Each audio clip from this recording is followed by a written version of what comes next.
durante décadas, incluso previo a la negociación de un acuerdo de libre comercio entre México, Estados Unidos y Canadá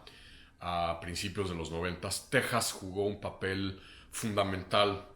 en la convergencia económica, comercial, social incluso, entre México y Estados Unidos. De alguna manera Texas se convirtió en la punta de lanza de la relación cambiante, crecientemente madura de Estados Unidos con México y para México la puerta de entrada de nuestro país en Estados Unidos, un estado dispuesto a usar su gran musculatura política, económica, una de las grandes economías de Estados Unidos para impulsar la noción de un acuerdo de libre comercio. En el momento en que se llegó a enviar el TLC al Congreso estadounidense fue la bancada tejana encabezada por el último senador demócrata por Texas, Lloyd Bentsen, quien jugó un papel fundamental, central, en no solo apoyar primero a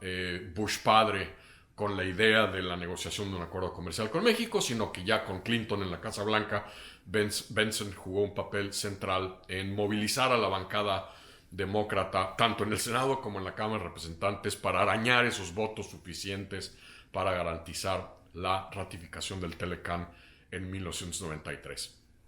Y en la capital estatal, en Austin, incluso indistintamente el signo político partidista de quien gobernaba el estado, había la claridad, la convicción de que la relación de Texas con México era esencial para el futuro bienestar, para la seguridad, para la prosperidad de los tejanos y de Texas.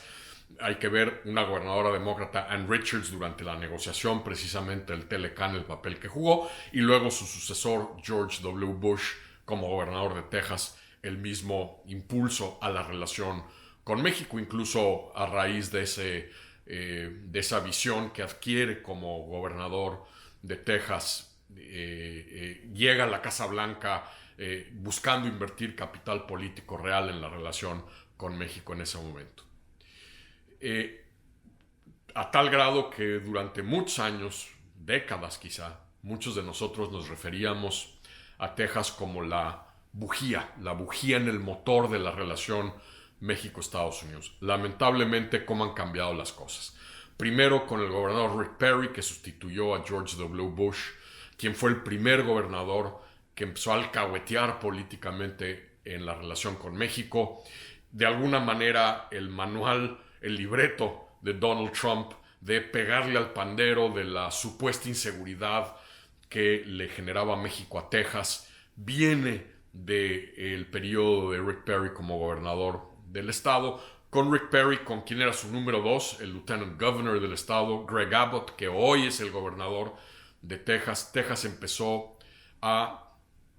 por un lado, usar a México como piñata político-electoral en los temas de seguridad fronteriza, en los temas de migración, y por el otro lado, a tratar de seguir capitalizando la relación económica y comercial con nuestro país. Hoy nos encontramos en un momento de enorme tensión, precisamente como resultado de las posturas que ha asumido Greg Abbott, que ha venido asumiendo Greg Abbott en los temas de seguridad fronteriza con México desde hace ya varios años, acicatado además por el hecho de que ahora está buscando posiblemente la nominación del Partido Republicano cara a las elecciones presidenciales del 2024, sobre todo si Donald Trump decide no lanzarse a buscar esa nominación. Es decir,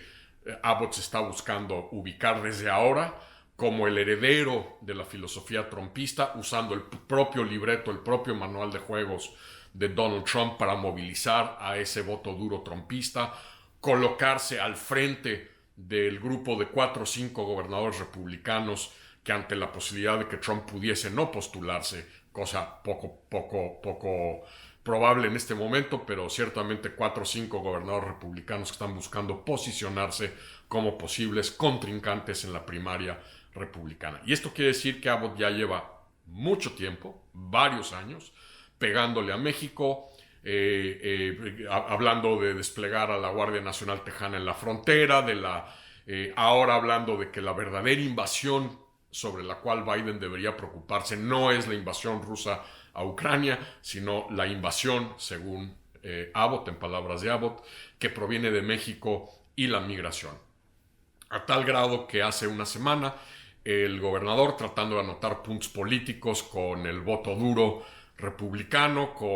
alcahueteando con este tema de la inseguridad, aprovechando la decisión de la Casa Blanca de la administración Biden de levantar este llamado Título 42 que fue usado por Trump durante sus años en el poder para, con base en temas de salud pública en medio de la pandemia, expulsar de manera expedita a potenciales refugiados y a los migrantes que trataban de cruzar a territorio estadounidense por motivos de salud pública. La administración Biden, a medida que la pandemia más o menos ha ido aminorando aquí en Estados Unidos, anunciaron que para mediados finales de mayo levantarán el título 42, con lo cual es posible que haya un nuevo brinco, evidentemente, en el número de migrantes tratando de llegar y de refugiados tratando de llegar a territorio estadounidense. Abbott ha utilizado esto para anunciar, como lo hizo ya hace varios días, una serie de medidas adicionales de inspección secundaria. Hay que recordar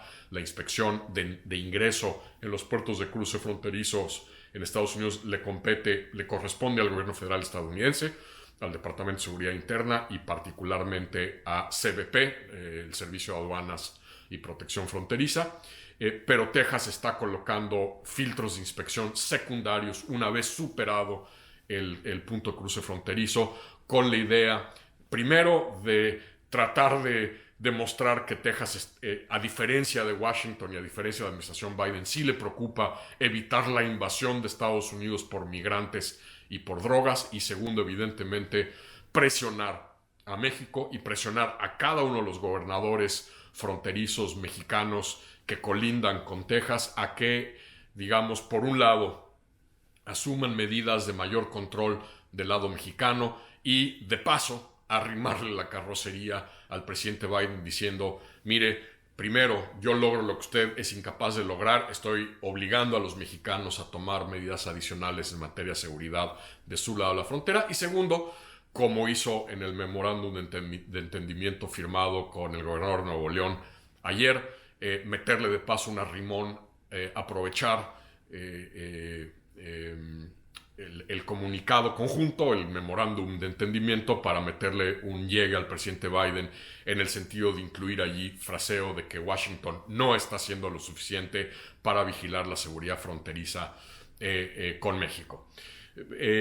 Implica evidentemente un enorme reto para México, para los estados fronterizos, porque está generando disrupciones brutales en los cruces de comercio de México hacia Estados Unidos, al grado que republicanos y demócratas en Texas por igual están abiertamente criticando las acciones que ha instrumentado el gobernador Abbott, porque al final del día lo que está haciendo Abbott en esta especie de mensaje político es meterle un autogol también a los consumidores y a las empresas tejanas en una economía fronteriza que está tan entreverada y tan interconectada. No es un hilo fácil no es una aguja fácil de hilar para los gobernadores mexicanos, porque por un lado evidentemente tienen que vigilar y velar por sus intereses, por sus consumidores, por sus empresas, por esta relación tan interdependiente que hay entre los dos países y que se expresa de manera muy particular en la zona fronteriza, pero a la vez tendrán que tener cuidado en no engordarle el caldo a Abbott en su búsqueda por anotar puntos políticos internos en Estados Unidos, arrimarle la carrocería a Biden y seguir subiendo en las encuestas republicanas cara a un eventual proceso de nominación de ese partido para el 2024.